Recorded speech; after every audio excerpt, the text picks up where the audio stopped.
Buenas, miren, vamos a seguir conversando sobre esto de los números que nos han venido presentando para tratar de demostrar que el gobierno de la administración Solís Rivera ha sido un gran gobierno, cosa que yo pongo en tela de duda. Vamos a hablar ahora de un índice, de un numerito que no aparece precisamente en la publicidad del PAC y que el gobierno no quiere mencionar, pero para nada, que es la tasa de homicidios, la tasa anual de homicidios, que se mide por cada 100.000 habitantes. En el 2013, esa tasa era del 8.7 y en el 2017 pasó al 12.1. En 4 años subió un 39%. Ese es el incremento más grande que hayamos tenido en el nivel de violencia y delincuencia en este país, que se mide a través del número de homicidios por 100.000 habitantes. Nunca antes había crecido tanto, ni siquiera en aquella época del 2008-2009 que se criticaba de que se había elevado, que había llegado como al cercano al 11 punto algo, y que la ministra de aquel entonces de Seguridad dijo que era un problema de percepción. No, no son problemas de percepciones, y ahora tampoco lo es. O sea, estamos viviendo un momento crítico de escalada de violencia. De hecho, en este momento estamos en el récord histórico de homicidios para el país. El candidato don Carlos Alvarado, en la primera ronda, en uno de los debates, dijo que eso era un problema regional, que en realidad es un problema vinculado al narcotráfico y que no era un problema de responsabilidad del gobierno, de que, pues, que era el problema precisamente de que pues, hay tanto narco en la zona de que la mayoría de los homicidios están vinculados a eso. Mire, don Carlos, usted no entiende el problema y no entiende la seguridad en la región.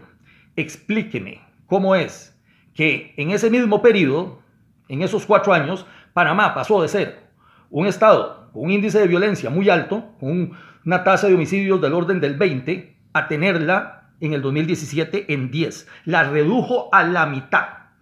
Y Nicaragua, nuestro vecino del norte, pasó en un solo año, en el mismo 2016 al 2017, de tener una tasa de el 9 a bajarla al 8. Entonces, ¿cómo es que nuestros vecinos en la región han mejorado la seguridad y aquí la seguridad se ha puesto cada vez más en entredicho? Cada vez estamos en un país más violento y cada día matan por cualquier cosa.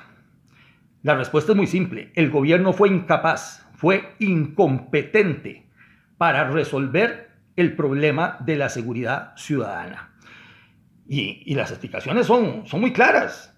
Mire, si don Guillermo Solís entra y deja como ministro de Seguridad al que venía de viceministro de Seguridad, doña Laura Chinchilla, que además venía de dirigir la DIS, esa famosa agencia de inteligencia que no es otra cosa que la CIA costarricense y que no es aquí para espiar a ningún otro ejército ni nada, y darle información a un ejército que no tenemos. Ese espionaje político, para eso es lo que sirve, y que es un despilfarro de dinero que no debería existir, y que don Otón Solís había manifestado desde hace mucho tiempo que debería cerrarse. No se ha cerrado y ahí la seguimos teniendo. Este gobierno la mantuvo, por alguna razón será, no sé a quiénes quieren espiar, pero no es que haya que espiar ni a la Unión ni a los rusos, ni a los gringos, ni a Venezuela, ni a Nicaragua. ¿A quién vamos a espiar? Es espionaje interno, eso es lo que hacen. Bueno, cogió a esa persona que venía de manejar la DIS y manejar estar en el Ministerio de Seguridad y la mantiene como ministro de Seguridad. ¿Y quién es?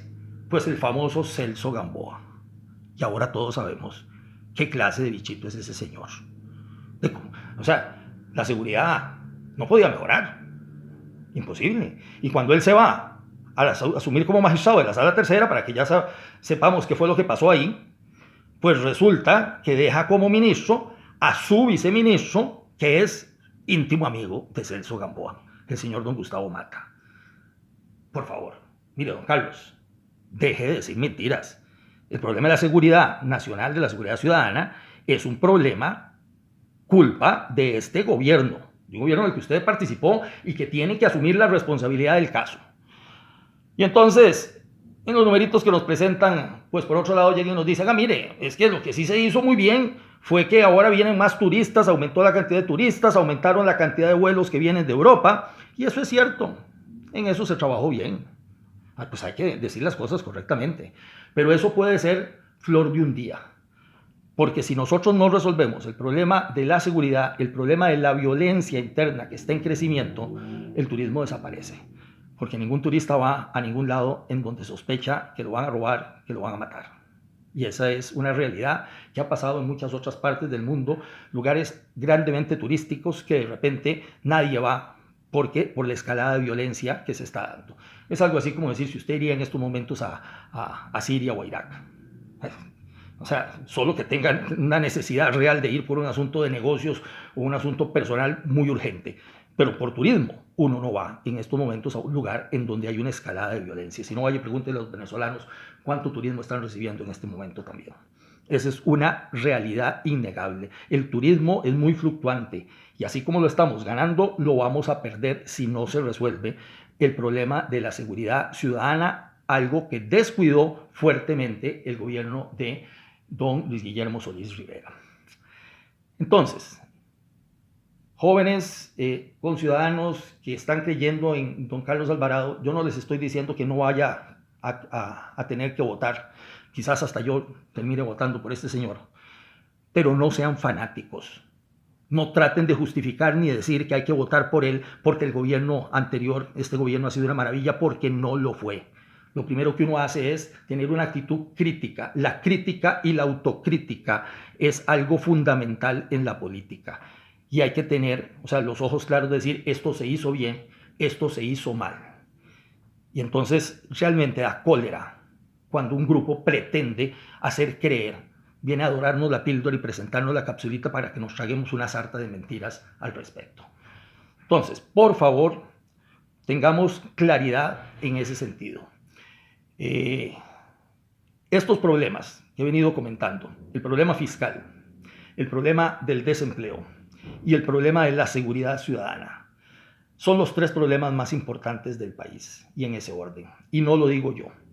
En el programa de 7 días de esta semana, don Jorge Vargas Cuyel, que es el director del programa del Estado de la Nación, ante la pregunta que le hiciera el moderador del programa, dijo que esos eran los 3 problemas centrales del país. Y esos problemas venían desde el ingreso del gobierno de Luis Guillermo, y 2 de esos se agravaron fuertemente y uno quedó estancado, que fue el problema del desempleo. Entonces, esta administración, si no resolvió ninguno de esos problemas y agravó 2 de ellos, no fue un buen gobierno. Esa es la realidad. Hay algunos detallitos que son, puntos buenos, pero son esos detallitos. Que es más, a veces uno se pregunta que si hubiera estado ahí el presidente o no, siempre se hubieran hecho, porque la realidad es que usted puede quitar al presidente todos los ministros y el gobierno pues sigue funcionando, porque los ministerios siguen funcionando, y muchas de esas cosas que están apareciendo ahí como los grandes